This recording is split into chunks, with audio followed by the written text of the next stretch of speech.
বাড়ি থেকে বেরোতে প্রায়ই হোঁচট খাই।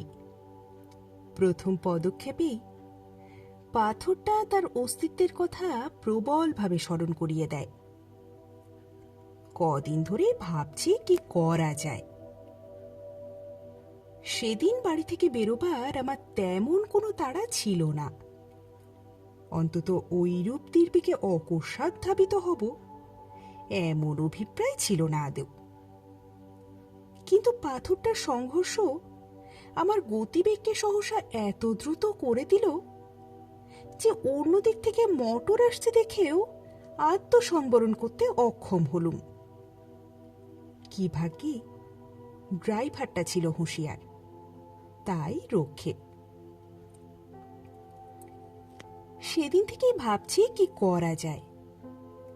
আমার জীবন পথের মাঝখানে সামান্য এক টুকরো পাথর যে এমন প্রতিদ্বন্দ্বী রূপে দেখা দেবে কোনোদিন এরূপ কল্পনাও করিনি।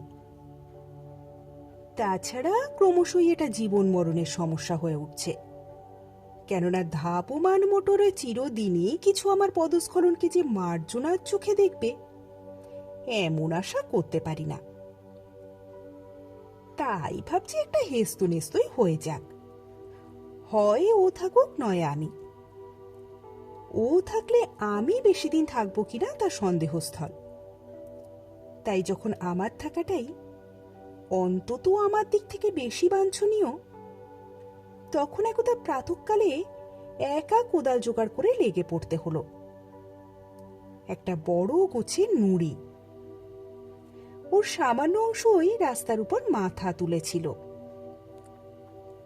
বহু পরিশ্রমের পর যখন ওটাকে সমূলে উৎখাত করতে পেরেছি, তখন মাথার ঘাম মুছে দেখি আবার চারিদিকে রীতিমতন জনতা।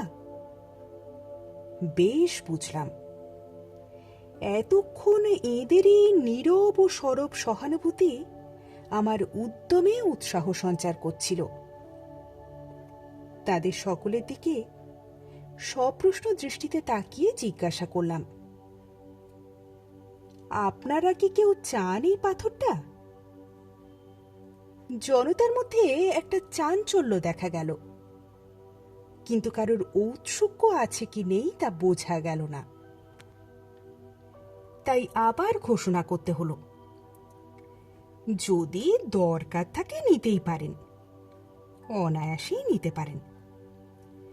আমার শ্রম তাহলে সার্থক জ্ঞান করব এবং আমি খুশি হব। জনতার এক তরফ থেকে একজন এগিয়ে এসে জিজ্ঞাসা করলে, এটা খুঁড়ছিলেন কেন? কোনো স্বপ্ন টপ্ন পেয়েছেন নাকি? আমি লোকটার দিকে একটু তাকালাম, তারপর ঘাড় নেড়ে বললাম, না, যা ভাবছেন তা নয়।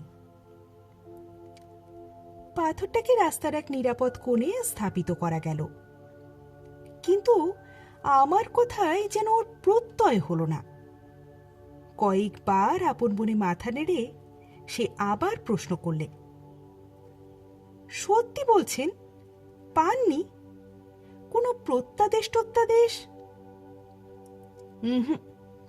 কিচ্ছু না। লোকটার কৌতূহলকে একেবারে দমিয়ে দিয়ে উপরে এসে মাকে বললাম, 2 কাপ চা তৈরি করো তো। আমার জন্যই 2 কাপ। পাথরটার সঙ্গে ধস্তাধস্তিতে কাতর হয়ে পড়েছিলাম, প্রায় প্রস্তরীভূত হয়ে গিয়েছিলাম বলতে কি। এরপর প্রায় বাড়ি থেকে বেরোতে এবং বেরিয়ে ফিরতে নুড়িটার সঙ্গে সাক্ষাৎ হয়। অনেক সময় হয় না, যখন অন্যমনস্ক থাকি। এখন ওকে আমি সর্বান্তকরণে মার্জনা করতে পেরেছি, কেননা আমাকে অপদস্থ করার ক্ষমতা ওর আর নেই। সে দৈব শক্তি ওর লোপ পেয়েছে। আমাদের মধ্যে একরকমের হৃদ্রতা জন্মেছে বলা যেতে পারে। এমন সময় অকস্মাৎ একদিন দেখলাম নুড়িটার কান্তি ফিরেছে। ধুলোবালি মুছে গিয়ে দিব্য চাকচিক্য দেখা দিয়েছে। যারা সকালে বিকালে হোস পাইপে রাস্তায় জল ছিটোয়, বোঝা গেল তাদেরই কারোর স্নেহদৃষ্টি ওর উপর পড়েছিল। ওর চেহারা শ্রীবৃদ্ধি দেখে সুখী হলাম। ব্যাপার কিরকম বুঝছেন? হঠাৎ পেছন থেকে প্রশ্নাহত হয়ে ফিরে তাকালাম।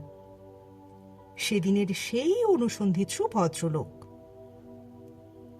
জিজ্ঞাসা করলাম, আপনি কি সেই থেকে এখানে পাহারা দিচ্ছেন নাকি, না কোনো প্রত্যাদেশ টত্যাদেশ পেলেন?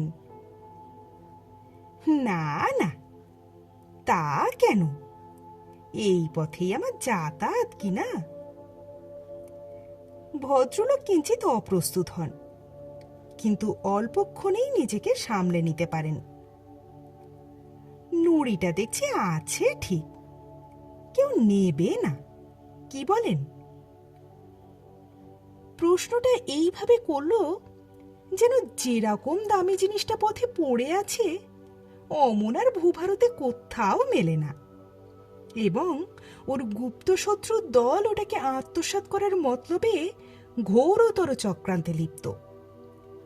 ছোঁ মেরে লুফে নেওয়ার তালে হাত বাড়িয়ে সবাই যেন লোলুপ। আমি তাকে সান্ত্বনা দিয়ে জানালাম, না না, আপনার যারা প্রতিদ্বন্দ্বী হতে পারত, সরকার বাহাদুর তাদের নিমন্ত্রণ করে নিয়ে গিয়ে রাঁচির অতিথিশালায় সযত্নে রেখে দিয়েছেন।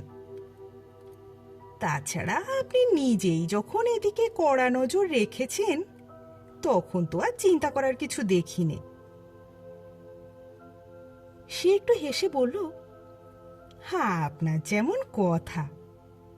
দেখেছেন এদিকে কারা ওর পূজা অর্চনা করে গেছে? ভালো করে নিরীক্ষণ করি। সত্যি দেখিনি তো। এক বেলার মধ্যেই কারা এসে পাথরটা সর্বাঙ্গে বেশ করে তেল সিঁদুর লেপে দিয়ে গেছে। আমি আনন্দ প্রকাশ করলাম, ভালোই হয়েছে, এতদিনে তবু ওর কান্তি ফিরল। এবং আর একটি সমস্যা জুটল। পাথরটা সমাদরে পুলকিত হওয়ার কথা, কিন্তু লোকটিকে বেশ ঈর্ষান্বিত দেখলাম। কপাল কুঁচকে সে বলল, সেই তো ভয়, সেই সমজদারি না ইতিমধ্যে ওটিকে আবার সরিয়ে ফেলে। পরের দিন সকালে উঠে দেখি কোথাও পাথরটার চিহ্ন মাত্র নেই। ওর এই আকস্মিক অন্তর্ধানে আশ্চর্য হলাম খুব। কে ওটাকে নিয়ে গেল, কোথায় নিয়ে গেল? ইত্যাকারের নানাবিধ প্রশ্নের অযাচিত উদয় হল মনে, কিন্তু সঠিক সদুত্তর পাওয়া গেল না। পাথরটার এইরূপ অনুপস্থিতিতে এই পথে হরদম যাতায়াতকারী সেই লোকটি যে প্রাণে বেজায় ব্যথা পাবে, তা অনুমান করা কঠিন নয়। একথা ভেবে লোকটার জন্য একটু দুঃখই জাগল। কিংবা এ সেই তত্ত্ব জিজ্ঞাসুরই কর্মযোগ। অনেক দিন পর গলির মোড়ের অশ্বত্থতলা দিয়ে আসছি। ও হরি, এখানে নুড়িটাকে নিয়ে এসেছে যে! নুড়ির স্থূল অঙ্গটা গাছের গোড়ায় এমন ভাবে পুঁতেছে যে উপরের উদ্ধৃত গোলাকার নিটোল মসৃণ অংশ দেখে শিবলিঙ্গ বলে ওটাকে সন্দেহ হতে পারে। এই প্রয়োগ নৈপুণ্য যার, তাকে বাহাদুরি দিতে হয়। নুড়িটার চারিদিকে ফুল, বেলপাতা, আতপ চালের পুরো ছড়াছড়ি। সকালের দিকে এই পথে যেসব পূর্ণলোভী গঙ্গা স্নানে যায়, তারাই ফেরার পথে সস্তায় পারলৌকিক পাথেয় সঞ্চয়ের সুবর্ণ সুযোগ রূপে একে গ্রহণ করেছে, সহজেই বোঝা গেল। তা যাই হোক, মহা সমারোহে ইনি এখন বিরাজ করছেন। অতঃপর এর সমুজ্জ্বল ভবিষ্যৎ সম্বন্ধে কারোর দুশ্চিন্তার আর কোনো কারণ নেই। নুড়িটার এই পদোন্নতিতে আন্তরিক খুশি হলাম। আমি একদিন ওকে মুক্তি দিয়েছিলাম, এখন সবাইকে ও মুক্তি বিতরণ করতে থাক। ওর গৌরব সে তো আমারই গৌরব। পৃথিবীর বুকে ওর জন্মদাতা আমি। এজন্য মনে মনে পিতৃত্বের একটা পুলক অনুভব না করে পারলাম না, এবং কায় মনোবাক্যে ওকে আশীর্বাদ করলাম। সেই লোকটাকে তার দেবতার সন্ধান দেব কিনা মাঝে মাঝে ভেবেছি। পথে ঘাটে তার সঙ্গে দেখা হয়েছে, কিন্তু পাথরটার কথা ও আর পারে না। পাথরটার পলায়নে ভেবেছিলাম ও মুহ্যমান হয়ে পড়বে, কিন্তু উল্টে ওকে প্রফুল্লই দেখা গেল। তা এত বড় একটা বিচ্ছেদ বেদনা যখন ও কাটিয়ে উঠতে পেরেছে, তখন আর ওকে উতলা করে তোলায় কি লাভ? মাঝে মাঝে অশ্বত্থতলার পাশ দিয়ে বাড়ি ফিরি। লক্ষ্য করি দিনকে দিন নুড়িটার মর্যাদা বাড়ছে। একদিন দেখলাম গোটা কতক সন্ন্যাসী এসে আস্তানা গেড়েছে। গাজার গন্ধ এবং বম বম শব্দের ঠেলায় ওখান দিয়ে নাক কান বাঁচিয়ে যাওয়াই দুষ্কর। ঘ্রাণ এবং কর্ণেন্দ্রিয়ের উপর দস্তুর মতোই অত্যাচার। যখন সন্ন্যাসী জুটেছে তখন ভক্ত জুটতেও আর দেরি হবে না, এবং ভক্তির আতিশয্য অনতি বিলম্বেই ইট কাঠ পাথরের মূর্তি ধরে মন্দির রূপে অভ্রভেদী হয়ে দেখা দেবে। দেবতা তখন বিশেষভাবে বনীতি হবেন, এবং সর্বসাধারণের কাছ থেকে তাঁর তরফে খাজনা আদায় করবার চিরস্থায়ী বন্দোবস্ত কায়েমি হয়ে দাঁড়াবে। এর কিছুদিন পর একটা চিনির কলের ব্যাপারে কয়েক মাসের জন্য আমাকে চম্পারণ যেতে হলো। অশ্বত্থতলার পাশ দিয়ে গেলেও চলে। ভাবলাম যাওয়ার আগে দেবতার অবস্থাটা একটু দেখেই যাই। যা অনুমান করছিলাম তাই। সন্ন্যাসীর সমাগমে ভক্তের সমারোহ হয়েছে। খানিকক্ষণ দাঁড়িয়ে ওদের আলাপ আলোচনা অনুসরণে যা বুঝলাম, তার মর্ম এই যে ইনি হচ্ছেন ত্রিলোকেশ্বর শিব, সাক্ষাৎ স্বয়ংভূ, একেবারে পাতাল ফুঁড়ে ফেঁপে উঠেছেন। এর তল নেই। অতএব এর উপযুক্ত সংবর্ধনা করতে হলে এখানে একটা মন্দির প্রতিষ্ঠা না করলে চলে না। একবার বাসনা হলো ত্রিলোকেশ্বর শিবের নিস্তলতার ইতিহাস সবাইকে ডেকে বলে দিই, কিন্তু জীবন বীমা করা ছিল না, এবং ভক্তি যে কতটা ভয়াবহ হতে পারে তা আমি জানতাম। আর তাছাড়া ট্রেনেরও বিলম্ব বেশি নেই ইত্যাদি বিবেচনা করে নিরস্ত হলাম। সেই লোকটাকে খবর না দিয়ে দেখলাম ভালোই করেছি, কেননা যতদূর ধারণা হয় নুড়িটাকে নিয়ে গিয়ে প্রতিষ্ঠা করাই তার অভিরুচি ছিল। কিন্তু ইনি যে ভক্তের তোয়াক্কা না রেখেই স্বকীয় প্রতিভা বলে এবং সচেষ্টায় ইতিমধ্যেই লব্ধ প্রতিষ্ঠা হয়েছেন, এ সংবাদে সে পুলকিত কিংবা মর্মাহত হতো তা বলা কঠিন। কয়েক মাস বাদে যখন ফিরলাম তখন অশ্বত্থতলার মোড়কে আর চেনাই যায় না। ছোটখাটো একটা মন্দির উঠেছে। শঙ্খঘণ্টার আর্তনাদে কান পাতা দেয়, এবং ভক্তের ভিড় ঠেলে চলাই দুরূহ। কিন্তু সে কথা বলছি না। সবচেয়ে বিস্মিত হলাম সেই সঙ্গে আর একজনের আবির্ভাবে। কেবলমাত্র আবির্ভাব নয়, কলেবর পরিবর্তন পর্যন্ত দেখে। মন্দিরের চত্বরে সেই লোকটা, প্রথমতম সেই আদি ও অকৃত্রিম উপাসক, গেরুয়া তিলক ও রুদ্রাক্ষের চাপে তাকে আর চেনাই যায় না এখন। এই কি ব্যাপার?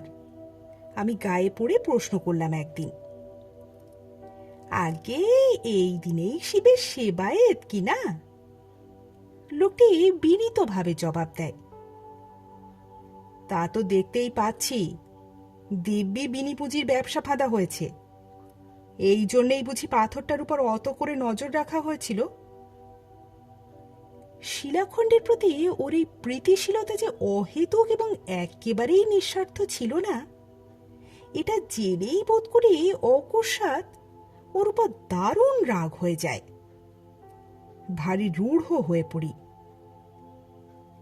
কানে আঙুল দিয়ে সে বলল, এই অমন কথা বলবেন না। পাথর কি মশাই, শ্রী বিষ্ণু, সাক্ষাৎ দেবতা যে, ত্রিলোকেশ্বর শিব। উদ্দেশ্যে সে নমস্কার জানায়। আমি হেসে ফেললাম। ও তল নেই না? এবার সে একটু কুণ্ঠিত হয়। ওরাই তো বলে। তুমি নিজে কি বলো? ওরা তো বলে নিচে যতই খুঁড়ে যাও না কেন টিউব কলের মতোই ও শিবলিঙ্গ বরাবর নেমে গেছে। কিন্তু তোমার কি মনে হয়? কি জানি, তাই হয়তো হবে। কত দূর শিকড় নেমেছে খুঁড়ে দেখোই না কেন একদিন।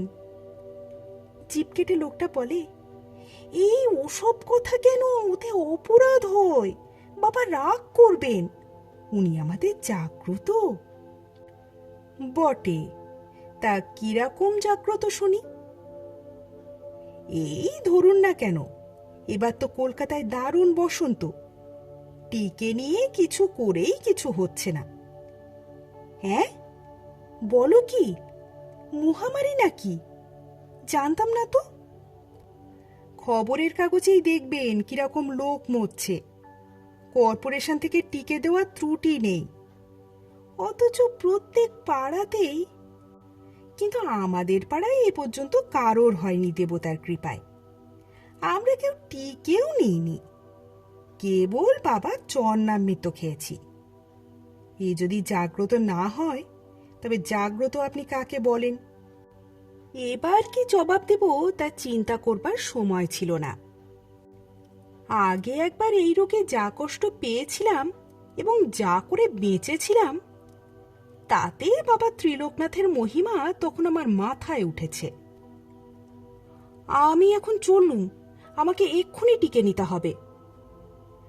আরেকদিন এসে গল্প করব বলে আর মুহূর্ত মাত্র বিলম্ব না করে মেডিকেল কলেজের উদ্দেশ্যে ধাবিত হলাম। পথে এক বন্ধুর সঙ্গে দেখা। দাঁড় করিয়ে সে বলল, আরে কোথায় চলেছ এমন হন্যে হয়ে? আরে টিকে নিতে। টিকে নিয়ে তো ছাই হচ্ছে, টিকে কিচ্ছু হয় না। তুমি বরং 200 শক্তির ভেরিওলিনাম এক ডোজ খাওগে, কিং কোম্পানির থেকে। যদি টিকে থাকতে চাও, পরের হপ্তায় ওই আরেক ডোজ, তারপরে আরেক। ব্যাস, নিশ্চিন্তি। টিকে ফেল করছে আকচার দেখা যায়, কিন্তু ভেরিওলিনাম নেভার। বলো কি, জানতাম না তো। তা জানবে কোত্থেকে? কেবল ফোঁড়াফুঁড়ি এই তো জেনেছ। অন্য কিছুতে কি আর তোমাদের বিশ্বাস আছে? আমি হোমিওপ্যাথি প্র্যাকটিস ধরেছি, আমি জানি। বেশ, তাহলে তাই খাচ্ছি না হয়। কিং কোম্পানিতে গিয়ে এক ডোজ 200 শক্তির ভেরিওলিনাম গলধকরণ করলাম। যাক, এতক্ষণে একটু স্বাচ্ছন্দ্য হওয়া গেল, হালকা হতে পারলাম। এরপরে এই পথ দিয়ে উপরে উপরে কয়েকটা সব যাত্রা গেল। নিশ্চয়ই এরা বসন্ত রোগেই মরেছে। কি সর্বনাশ, ভাবতেও গা শিউরে ওঠে। ওদের থেকে এইভাবে কত লক্ষ লক্ষই না বীজাণু আকাশে বাতাসে ছড়িয়ে পড়ছে। ভেরিওলিনাম রক্তে পৌঁছাতে না পৌঁছাতেই এতক্ষণে এসব মারাত্মক রোগাণুর কাজ শুরু হয়ে গেছে নিশ্চয়ই। হাত পা সিটিয়ে আমার সমস্ত শরীর অবসন্ন হয়ে আসে। এই বিপদসংকুল বাতাসে নিঃশ্বাস নিতেও কষ্ট হয়। অতি সংক্ষিপ্ত এক টুকরো প্রাচীর পত্রে বিখ্যাত বসন্ত চিকিৎসক কোন এক কবিরাজের নাম দেখলাম। হোমিওপ্যাথি করা হয়ে গিয়েছে, এখন কবিরাজই বা আর বাকি থাকে কেন? যে উপায়েই হোক সবার আগে আত্মরক্ষা। বিজ্ঞাপিত ঠিকানায় পৌঁছাতেই দেখলাম কয়েকজন মিলে খুব ধুমধাম করে প্রকাণ্ড একটা শিলে কি যেন বাটছেন। কবিরাজকে আমার অবস্থা বলতেই তিনি আঙুল দেখিয়ে বললেন, ওই যে বাটা হচ্ছে, কোন টিকারি সে কর, বেটে খেতে হয়। ওর মতো বসন্তের অব্যর্থ প্রতিষেধক আর কিচ্ছু নেই মশাই। ব্যবস্থা মতো তাই একতাল খেয়ে রিকশা ডেকে উঠে বসা গেল। গায়ে যেন ঠিক জোর পাচ্ছিলাম না, মাথাটা ঝিমঝিম করছিল, জ্বর ভাব। বসন্ত হওয়ার আগে নাকি এইরকমই হয়ে থাকে। বাড়ি ফিরে মাকে বললাম, আজ আর কিছু খাবো না মা, দেহটা ভালো নয়। উদ্বিগ্ন মুখে মা বললেন, কি হয়েছে তোর? ও হয়নি কিছু, কিন্তু বোধহয় হবে, বসন্ত। বালাই ষাট, বলতে নেই, তা কেন হতে যাবে? এই হর্তুকির টুকরোটা হাতে বাঁধ দেখি। আমি 30 বছর বাঁচছি, এই হাতেই বসন্ত রোগেই তো ঘাটলাম, সেবা করলাম, কিন্তু বলতে নেই এর জোরে কোনোদিন হাম পর্যন্ত হয়নি। নে ধর, এটা তুই বাঁধ। মা তার হাতের তাগাটা খুলে দিলেন। 30 বছরে একবারও হয়নি তোমার? বলো কি? দাও দাও দাও, তবে এতক্ষণ বলনি কেন? কিন্তু এই এক টুকরোয় কি হবে? রোগ যে অনেকটা এগিয়ে গেছে। আমাকে আস্ত একটা হর্তুকিই দাও, তাতে যদি আটকায়। হর্তুকি তো বাঁধলাম, কিন্তু বিকালের দিকে শরীরটা বেশ ম্যাচ ম্যাচ করতে লাগলো। নিজেকে রীতিমতন জর্জরিত মনে হলো। আয়না নিয়ে ভালো করে পর্যবেক্ষণ করলাম। মুখেও যেন তুই একটা ফুসকুড়ির মতো দেখা দিয়েছে। নিশ্চয়ই বসন্ত, তবে আর বাঁচন নেই। মাকে ডেকে দেখালাম। মা বললেন, মার অনুগ্রহ নয়, ব্রণ। আমি বললাম, ব্রণ নয়, নিতান্তই মার অনুগ্রহ। মা বললেন, অলক্ষণের কথা মুখে আনিস নে, ও কিচ্ছু না, সমস্ত দিন ঘরে বসে আছিস, একটু বাইরে থেকে বেরিয়ে আয়গে। এরকম দারুণ ভাবনা মাথায় নিয়ে কি বেড়াতে ভালো লাগে? লোকটা বলেছিল ওরা সবাই নাকি চন্ডামৃত খেয়ে নিরাপদে রয়েছে। আমিও তাই খাবো না কি? হয়তোবা চন্ডামৃতের বীজাণু ধ্বংসের কোনো ক্ষমতা আছে, নেই যে তা বা কে বলতে পারে। হ্যাঁ, ও যেমন কথা। ওটা স্রেফ অ্যাক্সিডেন্ট। কলকাতার সব বাড়িতেই কিছু না কিছু অসুখ হচ্ছে। তাছাড়া মনের জোরে রোগ প্রতিরোধের শক্তি জন্মায়। মারিরও যেখানে মার, সেই মনের জোরেই ওদের পক্ষে মস্ত সহায়। কিন্তু এই যৎ সামান্য পাথরটাকে দেবতা জ্ঞান করার মতো বিশ্বাসের জোর আমি পাবো কোথায়? এইসব যাতা না করে সকালে টিকে নেওয়াই উচিত ছিল, হয়তো তাতে আটকাতো। এক্ষুনি গিয়ে টিকে নিয়ে ফেলবো নাকি? টিকে নিলে শুনেছি বসন্ত মারাত্মক হয় না, বড় জোর হাম হয়ে দাঁড়ায়। আর হামে তেমন কিছু ভয়ের নেই, ও তো শিশুদের হামেশাই হচ্ছে। না, আমি মেডিকেল কলেজের দিকেই বেরিয়ে পড়ি। টিকে নিয়ে অশ্বত্থতলার পাশ দিয়ে ফিরতে লোকটার সকালের কথাগুলো মনে পড়ল। হয়তো ঠিকই বলেছে, সত্যি এক জায়গায় গিয়ে আর কোনো জবাব নেই, সেখানে রহস্যের কাছে মাথা নোয়াতেই হয়। এই তো আজ বেঁচে আছি, কাল হয়তো বসন্ত রোগে মারা যাব, তখন কোথায় যাব? শেক্সপিয়ারের সেই কথাটা, সেই স্বর্গ মর্ত হরেশীয় একাকার করা সেই বাণী। না, একেবারে ফেলনা নয়। এই পৃথিবীর, এই জীবনের সুদূর নক্ষত্রলোক এবং তার বাইরের বহুধা বিস্তৃত অনন্ত জগতের কতটুকুই বা আমরা জানি?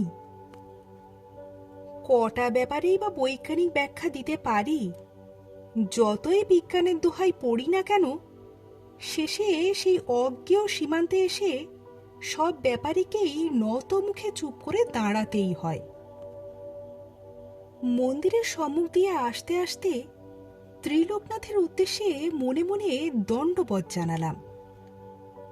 প্রার্থনা করলাম, বাবা, আমার মূঢ়তা মার্জনা করো, মহামারীর কবল থেকে বাঁচাও আমাকে এই যাত্রা। খানিক দূর এগিয়ে এসে আবার ফিরলাম। না, দেবতাকে ফাঁকি দেওয়া কিচ্ছু নয়। মুখের ফুঁসকুড়িগুলো হাত দিয়ে আঁচ করা গেল। এগুলো ব্রণ না বসন্ত? এবার মাটিতে মাথা লুটিয়ে প্রণাম করলাম। বললাম, জয় বাবা ত্রিলোকনাথ, রক্ষা করো বাবা, বম বম। উঠে দাঁড়িয়ে চারিদিকে দেখলাম, কেউ দেখে ফেলেনি তো?